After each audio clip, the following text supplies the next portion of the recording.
আমি আল্লাহ নামের বীজ বুনেছি বাবা, এবার মনের মাঠে আরে ফলবে ফসল বেচবো তারে কিয়ামতের হাটে।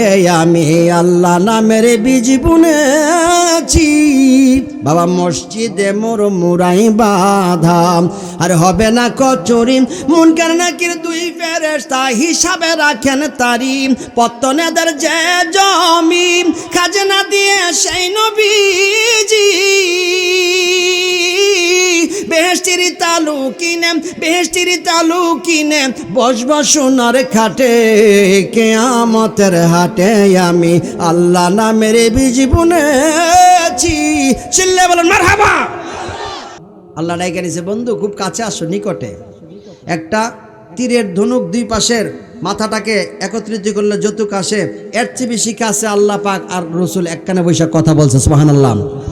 তাফসিরে ইবনে কাসিরের ভিতরে একটা কথা লেখা আছে, আমি সেখানে পেয়েছি। সেখানে লেখা আছে যে আল্লাহর সঙ্গে যে প্রেমের কথা হয়েছে, যা কথাবার্তা হয়েছে, এই কথাটাকে 90 ভাগে ভাগ করা যায়। কয় ভাগে? 90 ভাগে ভাগ করিয়া একটি ভাগ 30টা ভাগ আমার নবীর ভিতরে একবারে সুপ্ত করে গোপন করে রেখে দিয়েছেন। এই নবী ছাড়া আর এই 30 ভাগ পৃথিবীর কোনো মানুষ জানে না। বাকি 30 ভাগ আমার নবীর কাছে দিয়েছেন এবং আল্লাহর বিশেষ বিশেষ বান্দা এবং ইমানদার মুত্তাকি পরহেজগার আল্লাহওয়ালা তাদেরকে দিয়েছেন, যেন বিশ্বাস ওনাদেরকে দিছে। আর বাকি 30 ভাগ সেটা পৃথিবীর সমস্ত মানুষের জন্য দিয়েছে, আর সেটার নাম হলো পবিত্র কোরআন। এই জন্য সর্বমোট হলো 90 পারা। কত পারা? এটাকে আমার কথা, তাফসিরের কথা। আগে আমি এক সময় শুনছি গানের ভিতরে, আমি গানক গায়কই এটা কইছি রে, করতে আজারের কাছে মিশা কথা, এগুলো বিশ্বাস করি না। কিন্তু তাফসিরের ভিতরে পেয়েছি যে 90 পারা মানে কালাম, অর্থাৎ মহা জ্ঞানের কথা, মহা প্রেমের কথা, যাহা পৃথিবীর মানুষ জানে না। আল্লাহর সঙ্গে নবীর এমন প্রেম, এই প্রেম সেখানে প্রকাশ হয়েছে, আর সেখানে সেই প্রেম নিবেদন বিনিময় হয়েছে, আর এই প্রেমের ফসল হিসাবে জগৎ সংসার হয়েছে। আর এই জন্য আমরা কোরআন পাইছি, হাদিস পাইছি, আর আল্লাহকে পাইছি, রসুলকে পাইছি। এই প্রেমের ইতিহাস তারাই রচনা করবে যারা আল্লাহ রসুলকে ভালোবাসে। কথা বলেন ঠিক কিনা? আর যারা দুনিয়ার ফুলমতির মায়েরে ভালোবাসে, এরা বাঁশবাগানের সিপাহীকে প্রেম করতে সমস্যা নেই, যুবক ছেলেরা। কিন্তু আমার নবীর মহব্বত আজকে অন্তর থেকে উঠে যাচ্ছে। এই অন্তরে যেন নবীর মহব্বত প্রেম থাকে, যতদিন থাকবে ততদিন পর্যন্ত প্রশান্ত আত্মা হবে। হাসরের ময়দানে আল্লাহ ডাকবে, ইয়া আইয়াতুন নাফসুল মুতমাইন্নাহ, হে প্রশান্ত আত্মা চলে আসো। ওই আত্মাই প্রশান্ত যে আত্মার মধ্যে আমার নবীর মহব্বত আছে। কথা বলো ঠিক কিনা? করিমগঞ্জের বন্ধুরা রে, গভীর মনোযোগ দিয়ে শোনো গো। আমার আল্লাহ আমার নূরের নবীকে কত মহব্বত করে, কত মহব্বত করে। রাতের বেলা যখন ভ্রমণ করতেছে, এমন সময় হযরত মুসা কালিমুল্লাহর রওজার ভিতরে যখন গেলেন, গিয়ে দেখে রে মুসা কালিমুল্লাহ যখন নামাজ আদায় করে, আমার নূরের নবীকে মুসা কালিমুল্লাহ সালাম দিয়ে দিলেন। নবীজি সালাম লইয়া তখন রওনা করলেন। পিছন থেকে কে যেন ডাক দিতেছে গো, নবী একটু দাঁড়ান, আসসালামু আলাইকুম। কিন্তু আমার নবী তার সালামের জবাব দিল না। সেটাকে ইবলিস শয়তান সালাম দিছে, আমার নবী তার সালামের জবাব দেয় নাই। নবী যখন দুনিয়াতে আসলেন, তখন আবার সাহাবায়ে কেরাম জিজ্ঞাসা করেছিল, ইবলিস সালাম দিয়েছে কেন জবাব দিলেন না? নবীজি বললেন, ইবলিস সালাম দিয়েছে, সে আমাকে শান্তির জন্য দোয়া করেছে, কিন্তু আমার আল্লাহ আমাকে রহমাতুল লিল আলামিন হিসাবে পৃথিবীতে প্রেরণ করেছে। আমার আল্লাহ আমাকে রহমাতুল লিল আলামিন বানাইছে, আমার কাছে রহমতের অভাব নাই। ইবলিস আমার জন্য দোয়া করা লাগবে না। কিন্তু আমি নবী যদি উল্টা ওয়ালাইকুম আসসালাম বলি, কিয়ামত পর্যন্ত ইবলিস শান্তি পেয়ে যাবে। আমার উম্মতের পিছনে আরো বেশি লাগবে। আমি নবী চাই না আমার উম্মতকে আরো বেশি উত্ত্যক্ত করুক, জ্বালাতন করুক। এমনি জ্বালার ছুটে আমার উম্মতেরা বেপথে পড়ে চলে যাবে। এই জন্য আমি তার সালামের জবাব দেই নাই। চিৎকার মেরে বলুন না আল্লাহু আকবার। প্রথম নূরের সৃজন যিনি, গায়েবের বাণী যার মুখে শুনি, দুসরা কোনো মাবুদ নাই, এক আল্লাহ। মুহাম্মদ মুস্তাফা নবী লায়া মোহাম্মদ মুস্তফা নবী কামলেওয়ালা সাল্লু আলা মোহাম্মদ নবী মুস্তফা। কেউ বা বলে নবী গোলাপেরি ফুল, কেউ বা বলে নবী গোলাপেরি ফুল, কেউ বা বলে নবী নূরেরই পুতুল, কেউ বা বলে নবী গোলাপেরি ফুল। নয় সে গোলাপ নয় সে পুতুল, নয় সে গোলাপ নয় সে পুতুল, নূর আল্লাহ ইয়া মোহাম্মদ। আমার আল্লাহ নবীকে মোহাব্বত করে দাওয়াত দিয়া গো আর সে আজিমের মধ্যে নিয়েছে। সুবহানাল্লাহ বলেন। আমার নূরের নবীজি বাইতুল মুকাদ্দাসের কাছে যখন গেলেন, জিবরাইল আলাইহিস সালাম ডাক দেয়া বলে, ইয়া রাসূলুল্লাহ নবী গো, এই বাইতুল মুকাদ্দাসের ভিতরে আপনাকে একটা কাজ করতে হবে গো নবী। আমার নূরের নবী ডাক দেয়া বলে, জিবরাইল কি কাজ করা লাগবে? জিবরাইল বলে, ইয়া রাসূলুল্লাহ এই বাইতুল মুকাদ্দাসের ভিতরে আপনি নামাজ আদায় করা লাগবে। কিসের নামাজ রে জিবরাইল? কিসের নামাজ? তখনও তো পৃথিবীর মধ্যে নামাজ প্রতিষ্ঠা হয় নাই। তখন নবী আমার যাবে সপ্তম আকাশে আমার আল্লাহ রাব্বুল আলামিনের কাছে। আমার আল্লাহ আমার নবীকে খুশি হইয়া নামাজ হাদিয়া দান করবে, তাহলে পৃথিবীতে নামাজ প্রতিষ্ঠা হবে। এখনো নামাজ প্রতিষ্ঠা হয় নাই। এরপর আমার নবী বাইতুল মুকাদ্দাসের মধ্যে নামাজের ইমামতি করবে। জোরে জোরে বলো সুবহানাল্লাহ। নূরের নবীজি ইমামতি দাঁড়াইল, আর জিবরাইল ডাক দিয়ে বলে, ইয়া রাসূলুল্লাহ আজকে আপনি নবীর পিছনে কারা আপনার মুক্তাদি হবে জানেননি?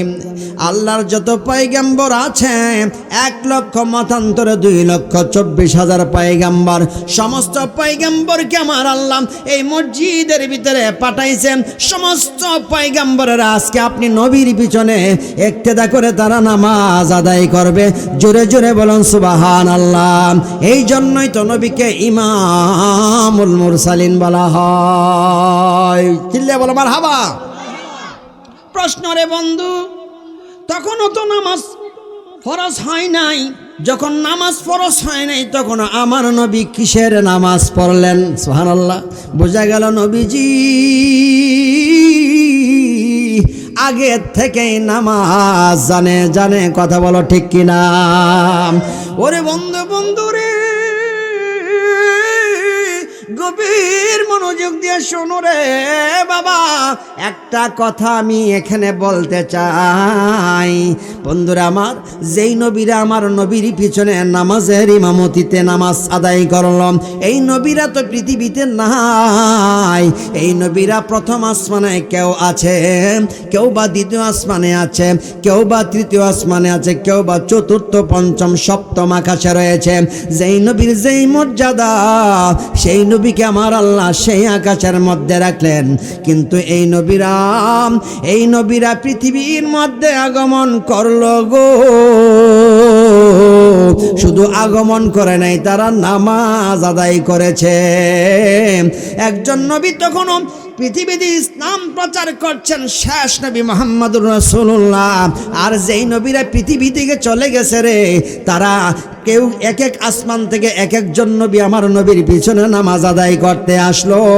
ওরে বন্ধুরে আমার প্রশ্ন, নবীরা এক এক আসমান থেকে এক একজন নবী আমার নবীর পিছনে নামাজ আদায় করতে আসতে পারলো, আমার নূরের নবী মদিনা থেকে আসতে পারে কি পারে না?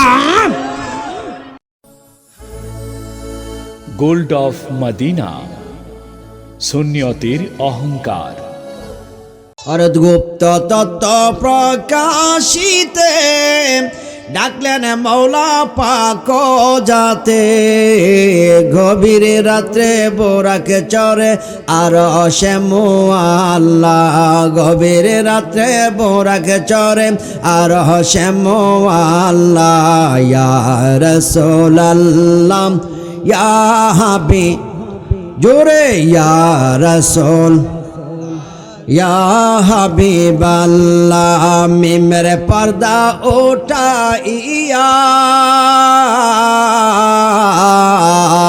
मेरे पर्दा उठाइया, আহাম্মদ নাম ধারণ কইরা নূরে নূরে নূর মিশিল নবী কামলেওয়ালা নূরে নূরে নূর মিশিল নবী কামলে ইয়া রাসূলুল্লাহ ইয়া হাবিবাল্লাহ ইয়া রাসূলুল্লাহ ইয়া হাবিব সুবহানাল্লাযী ইসরা বি'আবদিহি লাইলাম মিনাল মাসজিদিল হারামি ইলাল মাসজিদিল আকসা الذي باركنا حوله لنريه من آياتنا إنه هو السميع البصير সূরা বানী ইসরাইল আল্লাহ পাক এই মেরাজের আলোচনা তুলে ধরেছেন। জুড়ে বলেন আলহামদুলিল্লাহ। আজকে মেরাজের আওয়াজ আমরা শুনতে চাই, চাই কি চাই না? শুনবার দরকার আছে না নাই? মেরাজ নিয়ে কিন্তু অনেক এখন সমালোচনা। কেউ কেউ কয় আমার নূরের নবীজি নাকি স্বপ্ন যুগে মেরাজ করেছে। আপনারা কি বিশ্বাস করেন? সশরীরে আসমানে আমার আল্লাহ আমার নূরের নবীজিকে দাওয়াত করে নিয়েছেন। সুবহানাল্লাহ বলেন।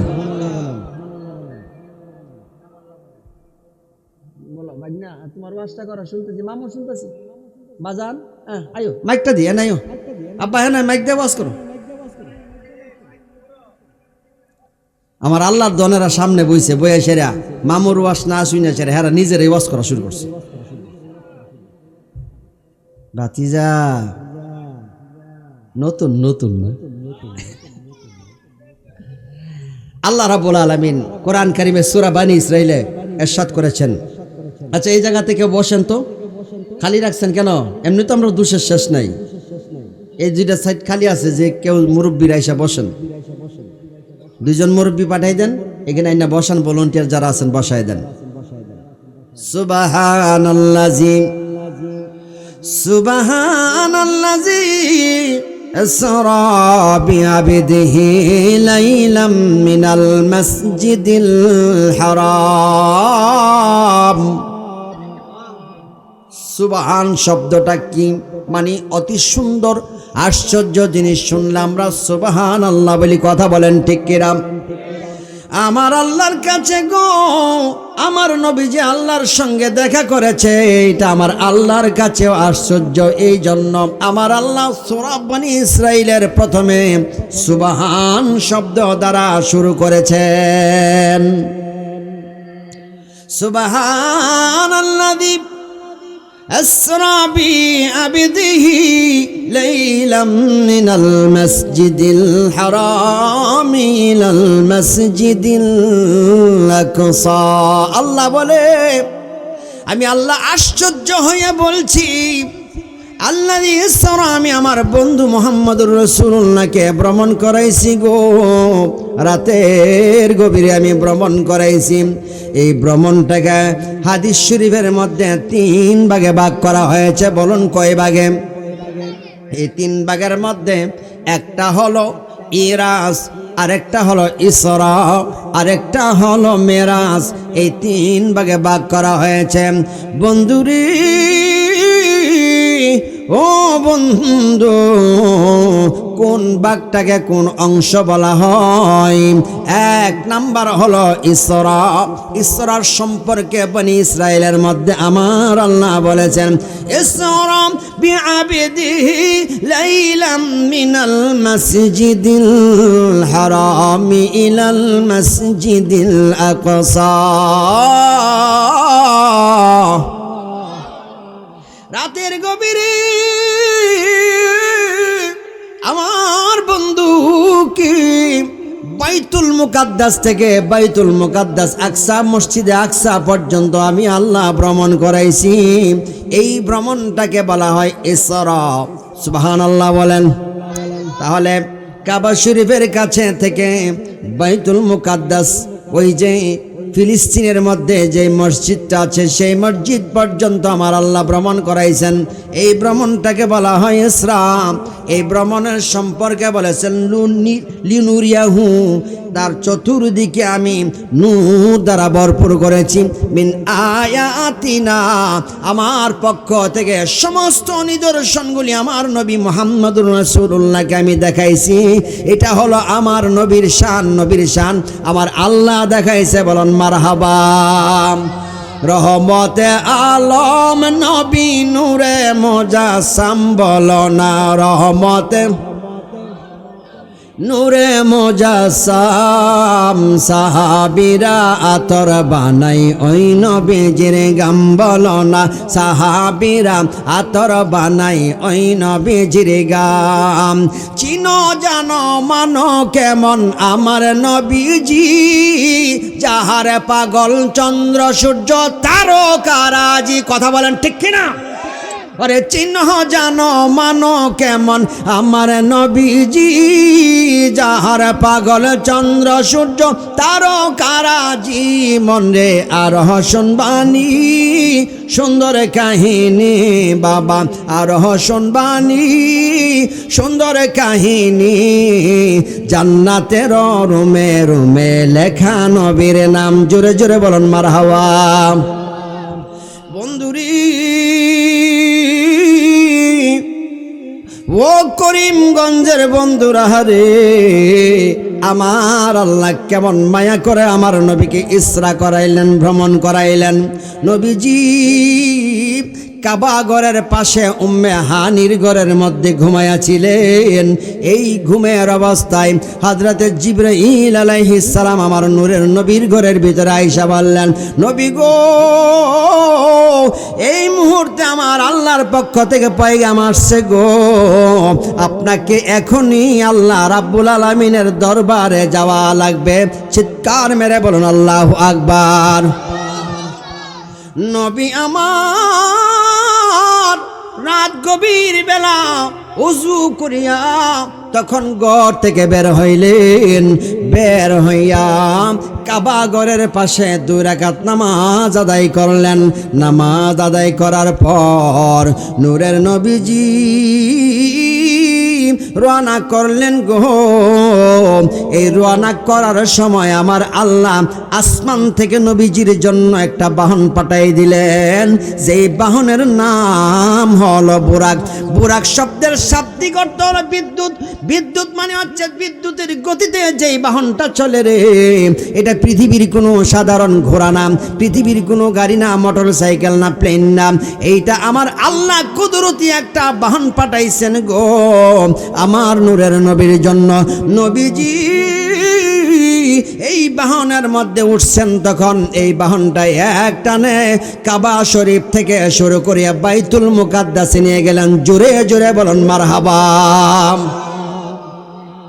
যাবার সময় নবীজি যখন ঘর থেকে বের হয়ে রওনা করলেন, যাওয়ার সময় নবীজি প্রতিমধ্যে অনেক পয়গম্বরদের রওজা মুবারকের কাছে গেলেন।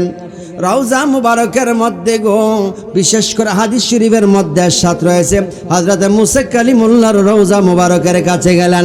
মুসা কালিমুল্লাহর রওজার কাছে যাইয়া গো আমার নবী দেখলেন হযরত মুসা কালিমুল্লাহ তার রওজার ভিতরে নামাজ আদায় করতেছে। বোঝা গেল মানুষ মৃত্যুর পরও নামাজ আদায় করে। যারা নামাজি তারা কবরে নামাজ আদায় করতে থাকবে, কিয়ামত পর্যন্ত নামাজ আদায় করতে থাকবে। যেই ব্যক্তি যেই কাজ করে পৃথিবীতে সেই কাজ সে কবরের ভিতরে গিয়ে করবে। নামাজি ব্যক্তি কিয়ামত পর্যন্ত কবরের ভিতরে নামাজ পড়বে। সুদখোর কবরের ভিতরে বসে টাকা গণবে, কিয়ামত পর্যন্ত গণতে থাকবো। যেই ব্যক্তি গান গায়, বাদ্যযন্ত্র বাজায়, সেই ব্যক্তি কবরের ভিতরে বাদ্যযন্ত্র বাজাইতে থাকবে। কারণ হাসরের মাঠে সে ঢুল তবলা লইয়া উঠবে, ফিডা একটাও তার মাটিতে পড়বে না, সব ফিডার মধ্যে জোরসে মারো হেইয়ো সে চালাইব। কথা বলো ঠিক কিনা? আর আওয়াজ করবার আল্লাহু আকবার। জোরে বলেন ইয়া রাসূলুল্লাহ। নূরে মুহাম্মদ সাল্লাল্লাহু আলাইহি, তুমি বাদশার বাদশা কামলিওয়ালা। মন চাই কি চায় না? আওয়াজ যাদের আছে, জবান আছে, আশিক রাসূল কেউ বন্ধ রাখবে না, আওয়াজ করা লাগবে নূরে মোহাম্মদ সাল। তুমি বাদশার বাদশাহ কামলিওয়ালা মুজাম্মেল মুদ্দাসির ইয়াসিন তাহা, আরে মুজাম্মেল মুদ্দাসির ইয়াসিন তাহা, দর্শান মোহাম্মদ ওয়া দোহা, খতমের রসূল নবী সাল্লাল্লাহু আলাইহি। তুমি বাদশার বাদশাহ কামলিওয়ালা, চিল্লে বলেন মারহাবা। করিমগঞ্জের বন্ধুরা রে, গভীর মনোযোগ দিয়ে শোনো গো। আমার আল্লাহ আমার নূরের নবীকে কত মহব্বত করে, কত মহব্বত করে। রাতের বেলা যখন ভ্রমণ করতেছে, এমন সময় হযরত মুসা কালিমুল্লাহর রওজার ভিতরে যখন গেলেন, গিয়ে দেখে রে মুসা কালিমুল্লাহ যখন নামাজ আদায় করে, আমার নূরের নবীকে মুসা কালিমুল্লাহ সালাম দিয়ে দিলেন। নবীজি সালাম লইয়া তখন রওনা করলেন, পিছন থেকে কে যেন ডাক দিতেছে গো, নবী একটু দাঁড়ান দাঁড়ান, আসসালামু আলাইকুম। কিন্তু আমার নবী তার সালামের জবাব দিল না। সেটাকে ইবলিস শয়তান সালাম দিছে, আমার নবী তার সালামের জবাব দেয় নাই। নবী যখন দুনিয়াতে আসলেন, তখন আবার সাহাবায়ে কেরাম জিজ্ঞাসা করেছিল, ইবলিস সালাম দিয়েছে কেন জবাব দিলেন না? নবীজি বললেন, ইবলিস সালাম দিয়েছে, সে আমাকে শান্তির জন্য দোয়া করেছে, কিন্তু আমার আল্লাহ আমাকে রহমাতুল লিল আলামিন হিসাবে পৃথিবীতে প্রেরণ করেছে।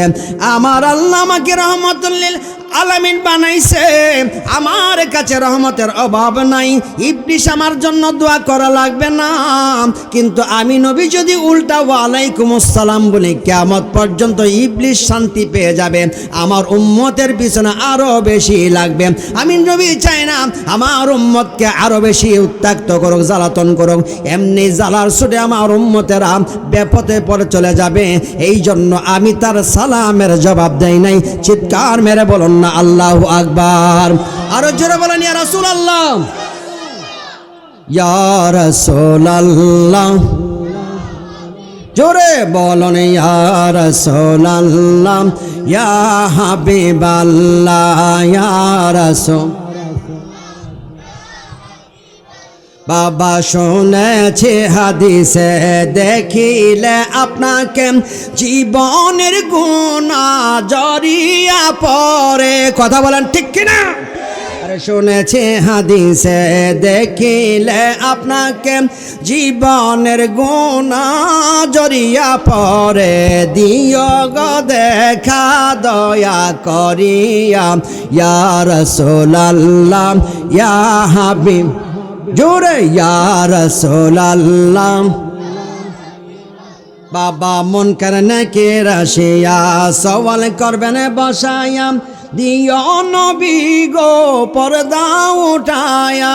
দিতে পারি কি পারে না? ক্ষমতা দিছে কে?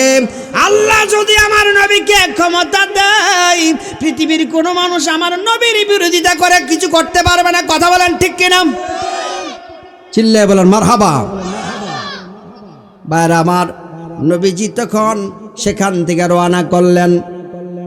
ইবলিস তখন পিছন থেকে একটা পেয়ালা নবীজির সামনে ধরে বললেন, নবী গো এই পেয়ালাটা ধরেন, আপনি খান, আমার নবী খায় নাই। আবার সামনে আরেকটা পেয়ালা দিলেন, এই পেয়ালাটাও আমার নবী খায় নাই। আরো সামনে যখন গেল গো, আরেকটা পেয়ালা দিল, আমার নবীকে জিবরাইল আলাইহিস সালাম বললেন, এই পেয়ালাটা আপনি নিয়ে নেন। সুবহানাল্লাহ বলেন। প্রথম পেয়ালার মধ্যে মধু ছিল, দ্বিতীয় পেয়ালার মধ্যে শরাব ছিল, আর তৃতীয় পেয়ালার মধ্যে দুধ ছিল। জিবরাইল ডাক দিয়া বলে, নবী গো আপনি যদি শরাব না পান করতেন, আপনার উম্মতেরা ইসলাম থেকে দূরে সরে গিয়ে বেখেয়াল হইয়া যাইত। আপনি যদি শরাব পান করতেন গো, তাহলে আপনার উম্মতেরা দুনিয়াদার হয়ে যাইত। ইয়া রাসূলুল্লাহ, নবীজি আপনি যেহেতু দুধটা পান করছেন গো, এই দুধ পান করার অর্থ হলো গো নবীজি আপনার উম্মতেরা দুনিয়া থেকে কোনোদিন বেখেয়াল হবে না। প্রকৃত উম্মতেরা আপনি নবীকে নবী নবী করে খুঁজবে, আর তারা 5 ওয়াক্ত নামাজ আদায় করবে, হক হালাল ভাবে চলবে, তারা গাফেল হবে না। প্রকৃত মুসলমান কোনোদিন আল্লাহ রসুলকে ছাড়তে পারে না। কথা বলো ঠিক কিনা?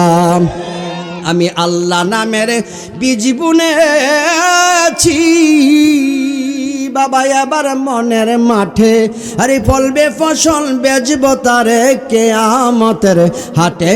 আমি আল্লাহ নামের বীজ বুনেছি বাবা, মসজিদে মোর মুরাই বাধা, আর হবে না কচুরি মুনকার নাকির 2 ফেরেশতা হিসাবে রাখেন তারি। পত্তনেদের যে জমি খাজনা দিয়ে সেই নবীজি বেহেশতের তালু কিনে বসব সোনার খাটে কিয়ামতের হাটে। আমি আল্লাহ নামের বীজ বুনেছি। চিল্লে বলেন মারহাবা। আল্লাহ নামের বীজ বুনছেন কিনা অন্তরে? এই কবরে গেলে, হাসরে গেলে, মিজানে গেলে আল্লাহ নামের বীজ বুনতে হবে। সবাই তো আল্লাহ নামের বীজ বুনে, কিন্তু সবাই কি যাবে? যার অন্তরের মধ্যে হুব্বে রাসূল রয়েছে, যার অন্তরের ভিতরে আমার নবীর মহব্বত আছে রে, সেই ব্যক্তির ইবাদতের মধ্যে স্বাদ পাবে। বন্ধুরি, আমি নাজমুল হোসেন তাহিরি আজকে যে কথাগুলি বলছি কান খুলে শুনো গো। আমার নূরের নবীজি এরপরে একটানে বাইতুল মুকাদ্দাসের মধ্যে গেলেন, গুল একটা মসজিদ যেটা ফিলিস্তিনের মধ্যে আছে। সুবহানাল্লাহ। এই ফিলিস্তিনের গুল মসজিদ সম্পর্কে একটা কথা না বললেই নয়। সাহাবায়ে কেরামদের কাছে আমার নূরের নবীজি একদিন ডাক দিয়ে বললে, সাহাবারা রে, এই পৃথিবীতে কিয়ামত পর্যন্ত এমন কতগুলি মানুষ থাকবে রে, যে মানুষগুলি ইমানের উপরে, হকের উপরে থাকবে, একমাত্র গোষ্ঠী। সুবহানাল্লাহ। সাহাবায়ে কেরাম ডাক দিয়ে বললে, ইয়া রাসূলুল্লাহ, নবীজি কোথায় তাদের বাড়ি, কোথায় ঘর, কি তাদের পরিচয়? নবী আমার ডাক দিয়ে বললেন, সাহাবীরা, তাদের পরিচয় হলো তারা এমন, তাদের পরনে কাপড় থাকবে না, সেরা কাপড় তারা পরিধান করবে, একবেলা খাইলে 5 বেলা খাবার পাইবে না, ঘর নাই, বাড়ি নাই, এরপর আল্লাহর নাম ছাড়বে না, আমি নবীর প্রেম তারা ছাড়বে না। ও ইয়া রাসূলুল্লাহ, নবীজি কোথায় ঘর, কোথায় বাড়ি তাদের? নবী আমার বললেন, তারা ফিলিস্তিনের আশেপাশে, ওই বাইতুল মুকাদ্দাসের আশেপাশে হবে। দেখা গেছে আজকে মুসলমানের গলায় ছড়ি লাগাইলে অপর মুসলমান দৌড় দিয়ে পালায় যায়। ফিলিস্তিনের ভাই ওই দেশের মধ্যে তাদের অত্যাচারে অতিষ্ঠ হয়েছে, ঘর পুড়েছে, বাড়ি পুড়েছে, বিল্ডিং ভেঙে গেছে, ঘরের থালা বাসন নাই, কাপড় নাই, চোপড় নাই, কিছুই নাই, এরপরও আমার নবীর মহব্বত ছাড়ে না। চিল্লে বলো মারহাবা। আমার নবীকে তারা কত মহব্বত করে। নবীজি ভবিষ্যৎবাণী আগেই বলে গিয়েছে, ইহাকেই বলা হয় ইলমে গায়েব। সুবহানাল্লাহ। প্রথম নূরের সৃজন যিনি, গায়েবের বাণী যার মুখে শুনি, দুসরা কোনো মাবুদ নাই, এক আল্লাহ। ইয়া মুহাম্মদ মুস্তাফা নবী, ইয়া মুহাম্মদ মুস্তাফা নবী কামলেওয়ালা, সাল্লু আলা মুহাম্মদ নবী মুস্তাফা। কেউ বা বলে নবী গোলাপেরি ফুল, কেউ বা বলে নবী গোলাপেরি ফুল, কেউ বা বলে নবী নূরেরই পুতুল, কেউ বা বলে নবী গোলাপেরি ফুল। নয় সে গোলাপ, নয় সে পুতুল, নয় সে গোলাপ, নয় সে পুতুল, নূর আল্লাহ। ইয়া মুহাম্মদ। আপনাদের ঘুমাই গেছেন জানি, হ্যালো কবরস্থানে আওয়াজ হইতেছিনি, আওয়াজ পাওয়া লাগবে, কথা বলা ঠিক কিনা? আমার মামুরা যারা আছে এদের আওয়াজ হইলেই তো অনেক বেশি হয়ে যায়। দেখি তো মামুরা, রেডি, 1 2 3 অ্যাকশন। ইয়া মোহাম্মদ, লা ইয়া মোহাম্মদ মুস্তাফা নবী, সাল্লু আলা মোহাম্মদ নবী। কেউ বা বলে নবী নূরের পুতুল, কেউ বা বলে নবী গোলাপের ফুল, কেউ বা বলে নবী নূরের ফুল, আরে কেউ বা বলে নবী গোলাপের ফুল। নয় সে গোলাপ হইরে, নয় সে গোলাপ হইরে, নয় সে গোলাপ, নয় সে পুতুল নূর আল্লাহ। ইয়া মোহাম্মদ, আলায়া মোহাম্মদ মুস্তাফা নবী কামলিওয়ালা, সালাতুন ইয়া রাসূলুল্লাহ। একটু সা মুবারক পড়ায়ও, ইয়া সালাতুন ইয়া রাসূলুল্লাহ, আলাইকুম সালামুন ইয়া হাবিবাল্লাহ, সালাতুন ইয়া রাসূলুল্লাহ, আলাইকুম সালামুন ইয়া হাবিবাল্লাহ। বন্ধুরি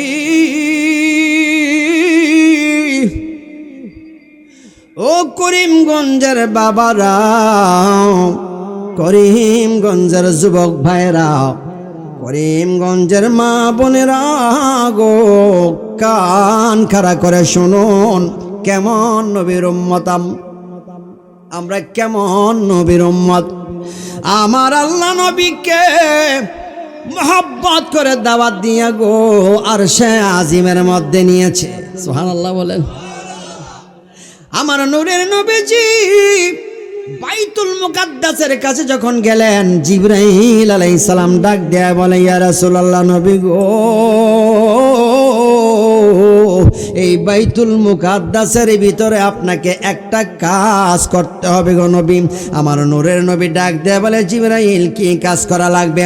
জিবরাইল বলে, ইয়া রাসূলুল্লাহ, এই বাইতুল মুকাদ্দাসের ভিতরে আপনি নামাজ আদায় করা লাগবে। কিসের নামাজ রে জিবরাইল? কিসের নামাজ? তখন তো পৃথিবীর মধ্যে নামাজ প্রতিষ্ঠা হয় নাই। তখন নবী আমার যাবে সপ্তম আকাশে আমার আল্লাহ রাব্বুল আলামিনের কাছে। আমার আল্লাহ আমার নবীকে খুশি হইয়া নামাজ হাদিয়া দান করবে, তাহলে পৃথিবীতে নামাজ প্রতিষ্ঠা হবে। এখনো নামাজ প্রতিষ্ঠা হয় নাই। এরপর আমার নবী বাইতুল মুকাদ্দাসের মধ্যে নামাজের ইমামতি করবে। জোরে জোরে বলো সুবহানাল্লাহ। নূরের নবীজি ইমামতি দাঁড়াইল, আর জিবরাইল ডাক দিয়ে বলে, ইয়া রাসূলুল্লাহ, আজকে আপনি নবীর পিছনে কারা আপনার মুক্তাদি হবে জানেননি? আল্লাহর যত পয়গম্বর আছে 1 লক্ষ মতান্তরে 2,24,000 পয়গম্বর, সমস্ত পয়গম্বরকে আমার আল্লাহ এই মসজিদের ভিতরে পাঠাইছেন। সমস্ত পয়গম্বরেরা আজকে আপনি নবীর পিছনে ইক্তেদা করে তারা নামাজ আদায় করবে। জোরে জোরে বলুন সুবহানাল্লাহ। এই জন্যই তো নবীকে ইমামুল মুরসালিন বলা হয়। চিল্লে বলো মারহাবা। প্রশ্ন রে বন্ধু, তখনও তো নামাজ ফরজ হয় নাই। যখন নামাজ ফরজ হয় নাই তখন আমার নবী কিসের নামাজ পড়লেন? সুবহানাল্লাহ। বোঝা গেল নবীজি আগে থেকেই নামাজ জানে। কথা বলো ঠিক কিনা? ওরে বন্ধু, বন্ধু রে, গভীর মনোযোগ দিয়ে শোনো রে বাবা। একটা কথা আমি এখানে বলতে চাই বন্ধুরা আমার, যেই নবীরা আমার নবীর পিছনে নামাজের ইমামতিতে নামাজ আদায় করল, এই নবীরা তো পৃথিবীতে নাই। এই নবীরা প্রথম আসমানে কেউ আছে, কেউ বা দ্বিতীয় আসমানে আছে, কেউ বা তৃতীয় আসমানে আছে, কেউ বা চতুর্থ, পঞ্চম, সপ্তম আকাশে রয়েছে। যেই নবীর যেই মর্যাদা, সেই নবীকে আমার আল্লাহ সেই আকাশের মধ্যে রাখলেন। কিন্তু এই নবীরা পৃথিবীর মধ্যে আগমন করলো গো।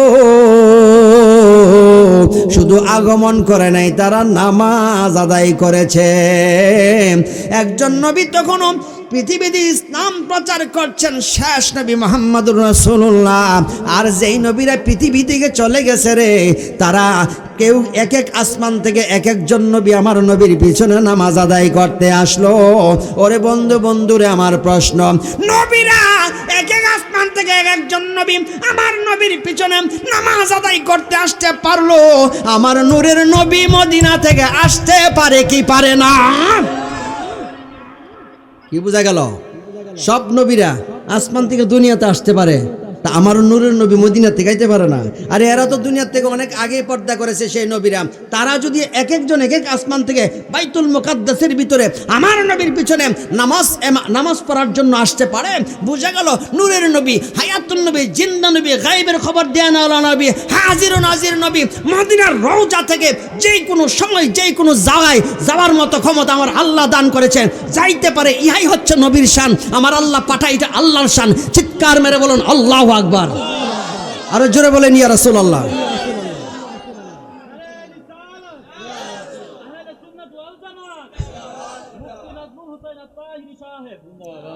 आसमानों ही पर सब नबी रह गए, अर्श आजम पे पहुंचा हमारा नबी, सबसे औला वो आला हमारा नबी, सबसे बाला वो आला हमारा नबी। জোরে জোরে বলুন মারহাবা। আল্লাহ পাক এক এক আসমানে এক এক নবীকে রাখছেন। হযরতে আদম সফিউল্লাহকে প্রথম আসমানে রাখছেন, ঈসা আলাইহিস সালামকে দ্বিতীয় আসমানের মধ্যে রাখছেন, এমনভাবে ষষ্ঠ আকাশের মধ্যে হযরতে মুসা কালিমুল্লাহকে রাখছেন। প্রত্যেক নবীকে স্তর বাই স্তর এমনভাবে রেখে দিয়েছেন, এটা আমার আল্লাহর শান। তোরে এদিকে চা জ্বালাইলি তো সব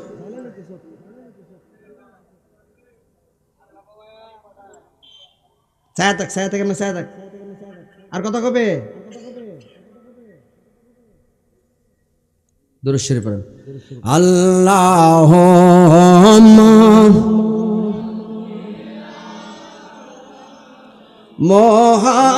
মুহাম্মাদ ওয়ালা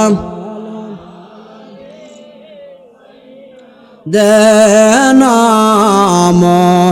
মুহাম্মাদ, আল্লাহুম্মা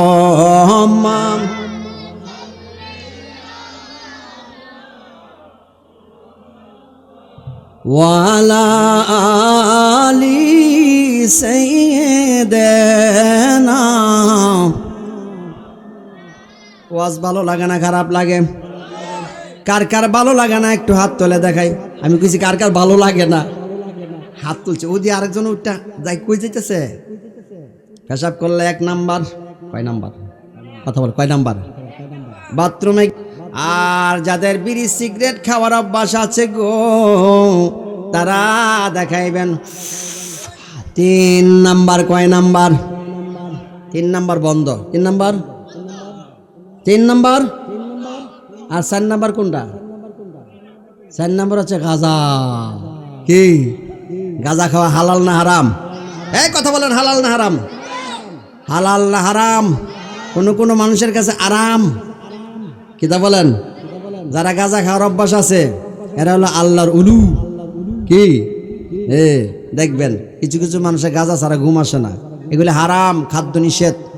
এরা খাইলে কোনোদিন ইমান আমল নষ্ট হয়ে যায়, নামাজ পড়তে আসে না। কিন্তু যারা নামাজে আসে না, এই গাঁজার আসর যারা যায় তারা গাঁজার আসরও ছাড়ে না। কথা বলো ঠিক কিনা? মাজারে যাওয়া সুন্নত, সুবহানাল্লাহ বলেন।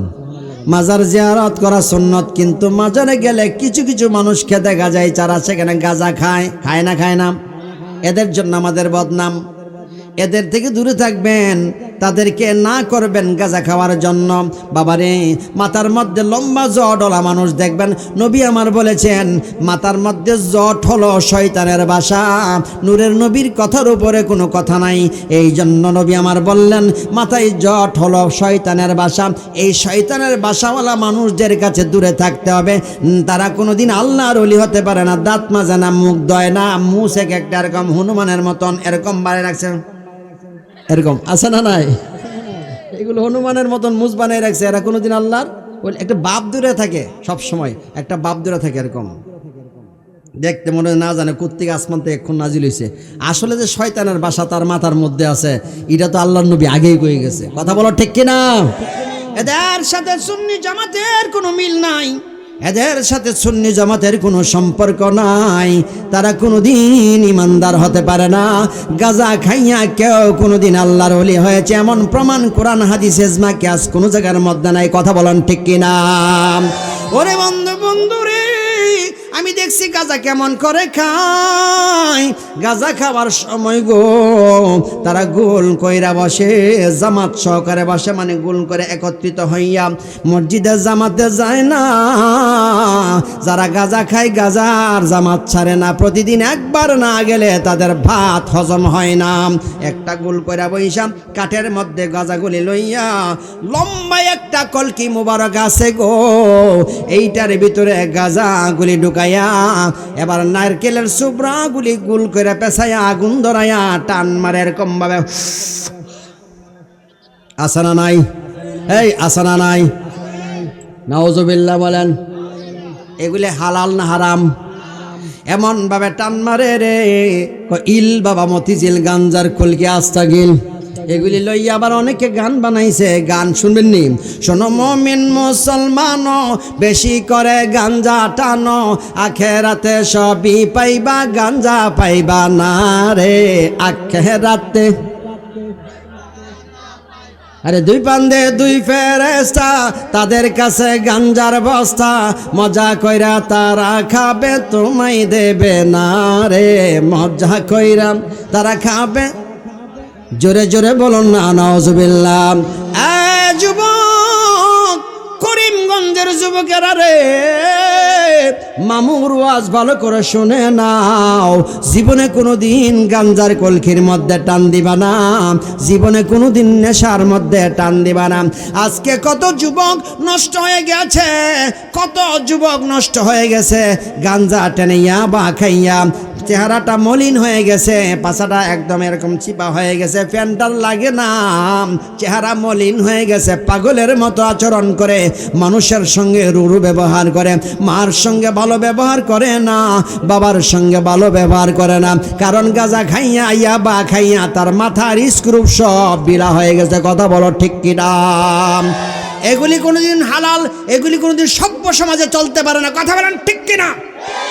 আমাদের এগুলি ছেড়ে দিতে হবে, কোনোদিন এগুলি ধরা যাবে না। আর গাঁজা এবং ইয়াবা এগুলি যাদের চলে, এদের ধারে কাছে তো কোনোদিন ঘেঁষা যাবে না, কারণ সুরের সাথে সুর চলে, ডাকাতের সাথে ডাকাত। ঠিক কিনা বলেন? আল্লাহর নবী রহমাতুল লিল আলামিন হাদিস শরীফের মধ্যে ইরশাদ করলেন, নবীজি ডাক দিয়ে বলে, সাহাবীরা রে, যখন দেখবা একজন মানুষ ওই কামারের ঘরের মধ্যে কি করে, টাইনা টাইনা কি বানায়, আগুন দিয়ে লাল করে লোহা দিয়ে অনেক যন্ত্র বানায়। এই যন্ত্র যখন বানায় রে, এটার মধ্যে যে ধোঁয়াগুলি আছে, তুমি যদি সেই জায়গায় যাও, সেখান থেকে দুর্বোধ্য ঘ্রাণ লাগবে, অথবা আগুনের আংরা আইসা তোমার কাপড়ের মধ্যে পড়ে যাবে। পক্ষান্তরে তুমি যদি কোনো একটা আতরের দোকানে যাও রে, এই আতরের দোকানে যাওয়ার পরে দেখবা আতরের দোকানদার তোমাকে আতর দিবে, নয়তোবা তুমি সেখান থেকে আতর ক্রয় করবে, অথবা সেই দোকানের পাশ দিয়ে গেলে অন্তত পক্ষে তোমার নাকের মধ্যে আতরের ঘ্রাণ লাগবে। এমনভাবে সৎসঙ্গে সর্বনাশ, আর অসৎসঙ্গে হলো সর্বনাশ। ভালো মানুষের সঙ্গে চললে তুমি যতই খারাপ হয়ে যাও, ভালো মানুষ হয়ে যাবা। খবরদার তুমি যখন একটা সুরের সঙ্গে চলবা, তুমি একটা ইয়াবাখুরের সঙ্গে চলবা রে, নিজে না খাইলে হঠাৎ একদিন বলবে বন্ধু একটু দেশেন দিয়ে টান দা দিই কেমন লাগে, ভালোই তো লাগতেছে, আমি তো নেশা করতেছি না, একটু খাইয়া দেখলাম আর কি। এরপরে পরের দিন আবার কয় আর একটু দেশেন, এমন করতে করতে 4-5 দিন পরে মোটামুটি নেশাকুর কিন্তু হয়ে গেছে, কইতে পারে না। এবার ঘর থেকে বাপের পকেট থেকে টাকা চুরি কইরা ইয়াবা কিনে, লাস্টে ঘরের মানুষজন জানছে কি রে তুই যেন একটা ট্যাবলেট খাইতেছস, হ্যাঁ তুই তো মানুষ না, তুই শেষ হয়ে গেছস গাড়ি না তোরে তো। তখন টাকা বন্ধ, সব তালা লাগাই রাখে। ওই তারপরে মানুষের বেলা লাউ, মুরগি, এরপরে মিষ্টি কুমড়া, তারপরে ডাব, এগুলি চুরি করে বাজারে বেচা শুরু করে দেয়।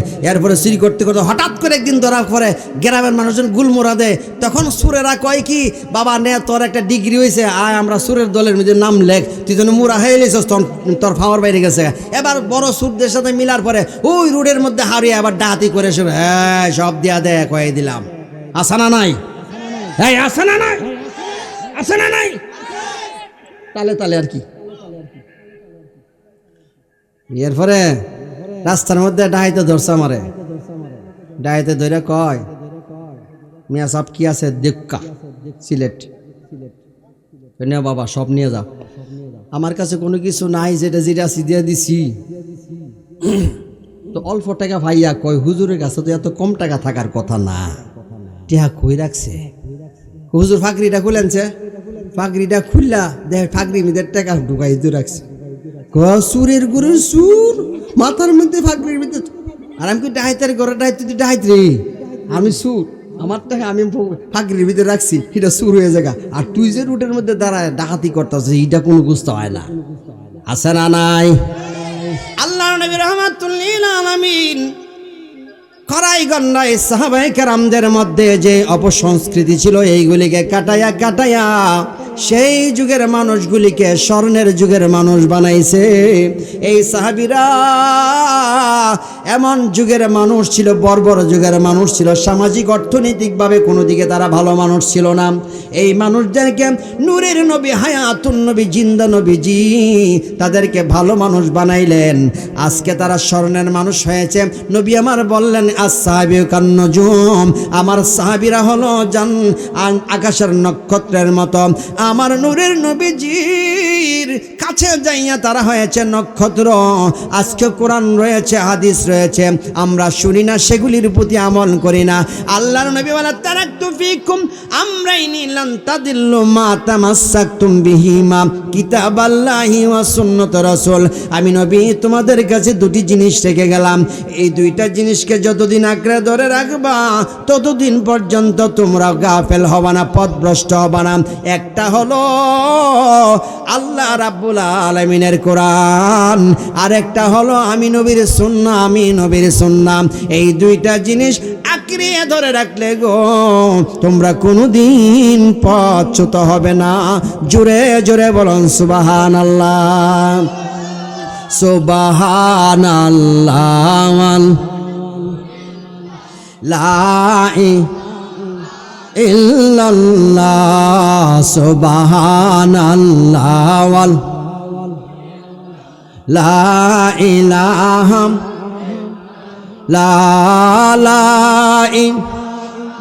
ইল্লাল্লাহ, লা ইলাহা ইল্লাল্লাহ, লা ইল্লাল্লাহ, লা ইলাহা, লা ইলাহা, লা ইলাহা ইল্লাল্লাহ মুহাম্মাদুর রাসূলুল্লাহ। বন্ধুরে আমার নূরের নবীজি বাইতুল্লাহ থেকে যে বাইতুল মুকাদ্দাসে আসলেন, এইটাকে বলা হয় ইসরা। সুবহানাল্লাহ বলেন। এরপরে নূরের নবীজি এই বাইতুল মুকাদ্দাস থেকে আকাশের দিকে রওনা করলেন গো। প্রথম আসমানে যাইয়া পাইলেন হযরত আদম সফিউল্লাহকে। আদম সফিউল্লাহকে আমার নবী আগে সালাম দিয়ে দিলেন। যেহেতু বাবা আদম তিনি হলেন আমাদের আদি পিতা, নবী আমার আদম সফিউল্লাহকে আগে সালাম দিলেন। আদম সফিউল্লাহ আমার নবীর জন্য দোয়া করলেন গো। এরপরে আমার নবী দ্বিতীয় আসমানে গেলেন, হযরত ঈসা আলাইহিস সালাতু ওয়াস সালামের সঙ্গে দেখা। এমনভাবে প্রত্যেক নবীদের সঙ্গে দেখা হলো। ষষ্ঠ আকাশে হযরতে মুসা কালিমুল্লাহর সঙ্গে দেখা। ষষ্ঠ আকাশের পরে সপ্তম আকাশে গেলেন। সপ্তম আকাশের উপরে যাইয়া আমাদের পিতা ইব্রাহিমে খলিলুল্লাহর সঙ্গে দেখা। ইব্রাহিমে খলিলুল্লাহ ওই সপ্তম আকাশের উপরে একটা কাবা শরীফ আছে, যেই কাবাটা পৃথিবীর কাবার বরাবর একটা কাবা।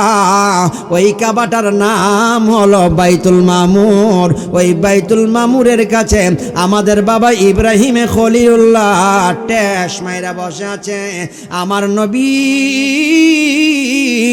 কামলেওয়ালা নবীকে ইব্রাহিমে খলিলুল্লাহ সালাম দিয়া দেয়। আল্লাহু আকবার। আরো জোরে জোরে বলুন ইয়া রাসূলুল্লাহ। আমার নূরের নবী দেখতে পাই গো ইব্রাহিমে খলিলুল্লাহর পাশে ছোট ছোট মাসুম বাচ্চারা বসে আছে। জিবরাইলকে ডাক দেয়া বলে, জিবরাইল, এই যে ছোট ছোট মাসুম বাচ্চাদেরকে দেখা যায় রে জিবরাইল, এরা কারাম? জিবরাইল আলাইহিস সালাম বলে, ইয়া রাসূলুল্লাহ নবী গো, এরা হয়েছে ওই সমস্ত ছোট ছোট মাসুম বাচ্চা জন্মের পরে মারা গেছে, মা ডাকতে পারে নাই, বাবা ডাকতে পারে নাই। এই জন্য আমার আল্লাহ ইব্রাহিমে খলিলুল্লাহর পাশে বসায় দিয়েছে। কিয়ামত পর্যন্ত তারা ইব্রাহিমে খলিলুল্লাহকে বাবা বাবা ডাকবে, আর তারা এখানে বসে থাকবে। আর ইব্রাহিমে খলিলুল্লাহ তাদেরকে আমার আল্লাহ নামের তাসবিহ শিখাই দিচ্ছে। আল্লাহ আল্লাহ আল্লাহ আল্লাহ আল্লাহ আল্লাহ আল্লাহ। দয়াল নবী আপনি গুণমনে মারহাবা। আল্লাহ আল্লাহ নূরের নবী আপনি গুণমনে মারহাবা। আল্লাহ আল্লাহ আল্লাহ। আপনার জন্য বানায়াছে গো আল্লাহ, আপনার জন্য বানায়াছে গো আল্লাহ সারা দুনিয়া গো নবী আপনি নবী নবী ওলাম্বিয়া মারহাবা। আল্লাহ মাশাআল্লাহ। রহমতের ভান্ডার তুমি, সর্বগুণের গুণী গণবীজি, সর্বগুণের গুণী মাশাআল্লাহ মারহাবা। আল্লাহ আল্লাহ আল্লাহ। সর্বগুণের গুণী গণবী, রহমতের ভান্ডার গণবীজি, রহমতের ভান্ডার মারহাবা। আল্লাহ আল্লাহ আল্লাহ। নূরের নবী আপনি গুণমনি মাশাআল্লাহ। আল্লাহ আল্লাহ আল্লাহ আল্লাহ। সালাতু সালাম গো আমার দরুদ সালাম গো আমার কয় নবী মুস্তাফা, তোমরা যদি যাও গো মদিনা মাশাআল্লাহ। আল্লাহ আল্লাহ আল্লাহ আল্লাহ। সালাতু সালাম গো আমার দরুদ সালাম গো আমার কয় নবী মুস্তাফা, তোমরা যদি যাও গো মদিনা মাশাআল্লাহ। আল্লাহ আল্লাহ আল্লাহ আল্লাহ। মদিনা শরীফের মাঝে বেহেশতের বাগান আছে গো মাশাআল্লাহ। আল্লাহ আল্লাহ। মদিনা শরীফের মাঝে বেহেশতের বাগান আছে গো, সেই বাগানে শোয়া আছে, সেই বাগানে শোয়া আছে জিন্দা নবী মুস্তাফা। তোমরা যদি যাও গো মদিনা, মাশাআল্লাহ, আল্লাহ আল্লাহ আল্লাহ আল্লাহ আল্লাহ, লা ইলাহা ইল্লাল্লাহ মুহাম্মাদুর রাসূলুল্লাহ সাল্লাল্লাহু আলাইহি ওয়াসাল্লাম। এখান থেকে আমার নূরের নবীজি সিদরাতুল মুনতাহার দিকে গেলেন। সিদরাতুল মুনতাহা শব্দের শাব্দিক অর্থ হলো সীমান্ত তীরবর্তী এলাকা। সপ্তম আকাশের উপরে একটা জায়গা, যে জায়গার নাম হলো সিদরাতুল মুনতাহা। এই সিদরাতুল মুনতাহার কাছে যখন গেল গো জিবরাইল, ডাক দিয়া বলে নবী গো, এই সিদরাতুল মুনতাহা হলো সীমান্ত তীরবর্তী এলাকা। ইয়া রাসূলুল্লাহ, ইয়া হাবিবাল্লাহ, নবী গো, এখান থেকে এক চুল পরিমাণ সামনের দিকে আমি জিবরাইল যাইতে পারবো না। আমার নবী ডাক দেয়, রে জিবরাইল, কেন রে জিবরাইল তুমি যাইতে পারবা না? আবার জিবরাইল ডাক দিয়া বলে, ইয়া রাসূলুল্লাহ, নবী গো, এই জায়গাটা হলো নূরের একটা সমুদ্র, এই সমুদ্র পাড়ি দিয়ে আমি জিবরাইল যাইতে পারি না। আমার প্রশ্ন হলো, আমার সঙ্গে বলুন, জিবরাইল মাটি নাকি নূর? কথা বলার, মাটি নাকি নূর? জিবরাইল নূর, তথাপিও জিবরাইল ওই নূরের ভিতরে যাইতে পারে না। জিবরাইল বলে, আমি যদি এই জায়গায় যাই, নূরের তাজাল্লিতে আমি জ্বলে পুড়ে ছাইখাই হয়ে যাব। জিবরাইল যেতে পারে না। বোঝা গেল যেই জায়গায় জিবরাইল যেতে পারে না, যেই জায়গায় কোনো ফেরেশতাও যাইতে পারে না, আমার আল্লাহ ছাড়া কেউ সেখানে থাকতে পারে না। ওই জায়গার মধ্যে একজনই যাইতে পারে গো, তিনি হলো হায়াতুন নবী, তিনি হলো জিন্দা নবীজি, তিনি হলো গায়েবের খবর দেনওয়ালা নবী, আমার নূরের নবীজি, উম্মতের কান্ডারি। ওই জায়গায় ভেদ করে গেলেন যেখানে অন্য কোনো মানুষ যাইতে পারে না। সুবহানাল্লাহ। ওই জায়গাটা ভেদ করে গেছে, সেই জায়গাটা তখন আর মানে ওই যে বুরাকটা চলে গেছে, তখন সেখানে আরেকটা বাহন আসছে, যে বাহনের নাম হলো রফরফ। সুবহানাল্লাহ বলেন। যে রফরফটা এই বুরাক থেকে আরো বেশি গতি সম্পন্ন। এবার নবীজি যখন এই বুরাকে উঠলেন, বলে, জিবরাইল, আমি যে যাচ্ছি জায়গাটা কেমন? হুজুর, এই জায়গাটা হলো 70,000 নূরের পর্দা। সুবহানাল্লাহ কইতেন না? এ বাদ দিয়া কই সুবহানাল্লাহ, আর জোর বলো সুবহানাল্লাহ। 70,000 নূরের পর্দা। কয় একটা পর্দা থেকে আরেকটা পর্দার দূরত্ব কত? 500 বৎসরের রাস্তা। এত ঘন দূরত্ব। এই দূরত্ব পার হয়ে আমার নবীজি আল্লাহ পর্যন্ত পৌঁছবেন। সুবহানাল্লাহ বলেন। এই জন্য আল্লাহ পাক সুবহানাল্লাহ দি বলে এখানে সুবহান শব্দ দ্বারা শুরু করেছেন। নবীজি সেখানে ভিতরে গেলেন। ভিতরে যাওয়ার পর আল্লাহর সঙ্গে কথা বলবেন। বাবা, সময় নেই, হুজুর চলে আসছে। আমি শুধু এই কথাটাই বলতে চাই, এই সিদরাতুল মুনতাহা সীমান্ত তীরবর্তী একটা গাছ। এই গাছের মধ্যে এক একটা পাতা আমার নবী বলেছেন হাতির কানের মতো, আর এক একটা ফল হচ্ছে বিশাল বড় মটকার মতো।